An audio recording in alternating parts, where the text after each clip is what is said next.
Salut, c'est Baptiste. Alors aujourd'hui, nous allons parler de la Chine et de l'Asie.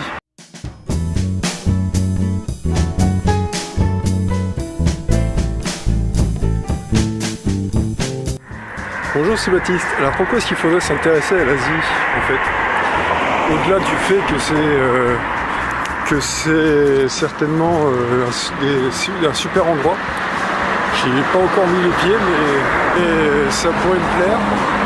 Donc, je regardais un top TED et une personne disait que la Chine, d'ici en 2020, aura surpassé les États-Unis au niveau de son économie.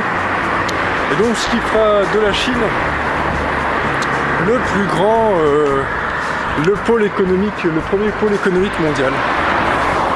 Alors c'est vrai qu'ils sont beaucoup aussi, il y a plus d'1 milliard de Chinois, et moi. Et il y a plus d'1 milliard de Chinois, et il est vrai que c'est un pays qui est grand, qui a des ressources naturelles, notamment on entend souvent parler des terres rares. Et on sait que ça pose beaucoup de problèmes de pollution et ce genre de choses, mais il faut dire que la Chine est vraiment passée dans ce domaine-là, est passée à ses maîtres. Et donc il peut être intéressant de s'intéresser à la Chine parce qu'au final c'est eux qui vont économiquement en tout cas, qui vont avoir la première position dans le monde. Je me suis mis à lire des livres, notamment j'ai emprunté plusieurs livres sur la Chine, l'art de la guerre, de Sun Tzu. Là je suis en train de lire un autre livre qui est Le bonheur selon Confucius. Parce que à mon avis il peut être intéressant de comprendre un peu ce pays. C'est toute l'Asie du Sud-Est en fait, mais c'est particulièrement la Chine qui va truster les marchés, enfin, qui va être leader dans les marchés. Et bien sûr, les États-Unis auront toujours une place, l'Europe aura toujours sa place, mais l'Asie est vraiment en voie de prendre le dessus. On entend souvent le dicton oui, quand la Chine s'éveillera. Il s'avère que la Chine s'éveille depuis un moment déjà et que en 2020, d'après les économistes, la Chine sera le leader mondial de l'économie. Donc je trouve qu'il est important d'en prendre conscience de ça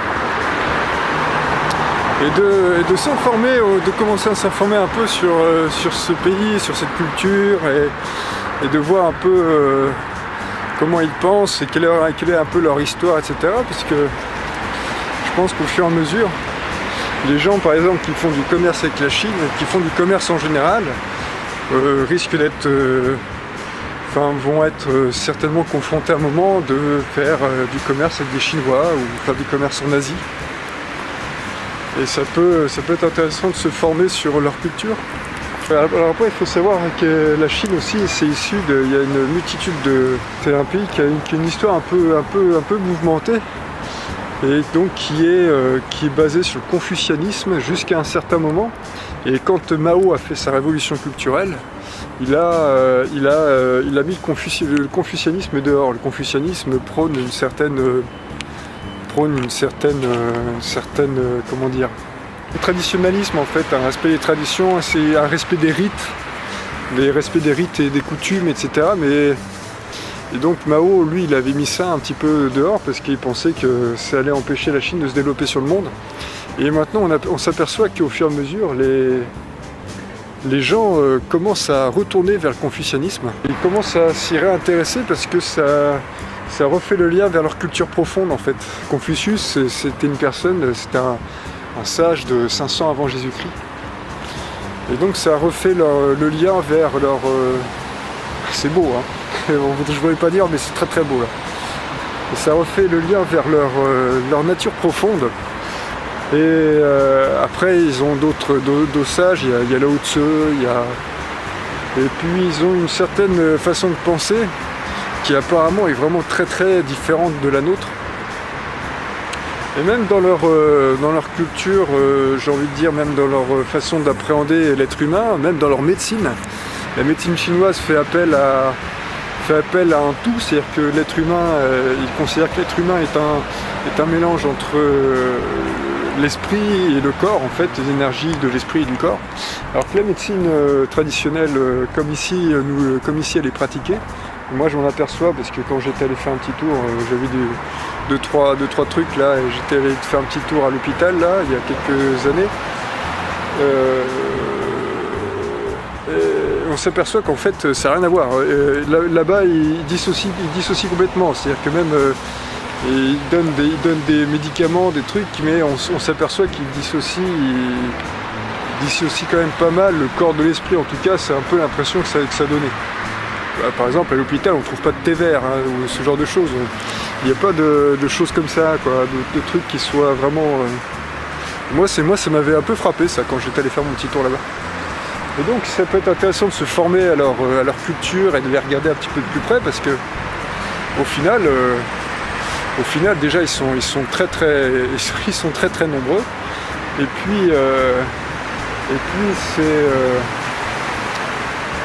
et ils vont, ça va être la première économie mondiale, hein, donc il faut composer. Il va falloir voir comment ce que l'on peut composer avec cette civilisation-là. Et le livre que je suis en train de... Non, c'était un podcast que je lisais, où c'était le Talk TED. La personne disait que la Chine, c'est un état civilisation, plus qu'un état comme nous le voyons. C'est-à-dire qu'un Chinois, ça peut être un état, mais plusieurs systèmes, comme il existe à Hong Kong par exemple, ou comme il existe un peu à Macao, ce genre de choses. C'est-à-dire que c'est une civilisation, c'est un peuple, mais il peut y avoir plusieurs systèmes. Par exemple, Hong Kong, ça gardait un peu un côté un peu plus mondialisé et ouvert sur le monde, dû au fait que ça appartenait aux Anglais. Macao, c'est un peu pareil. À mon avis, donc, il doit être bon. Moi, je ne connais pas beaucoup plus que ça, mais je pense ça doit être assez bon de pouvoir un petit peu regarder un peu ce qui se fait, parce que même lorsque l'on produit du contenu sur Internet, on n'est pas dépendant du fait que tel ou tel pays fait ci ou fait ça. Par contre, ça va forcément jouer un peu sur l'économie, tout ça. Et je pense que en tant qu'entrepreneur, il est quand même bon de regarder un peu ce qui se fait autre que du domaine purement Internet, et regarder un peu quels sont les grands pôles qui se dessinent, etc., parce que c'est un peu le monde dans lequel on vit, quoi.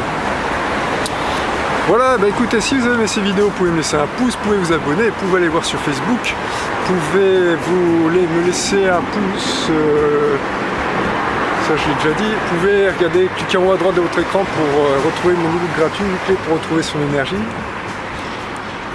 Et puis je vous laisse profiter de la vue et je vous dis à bientôt. Salut!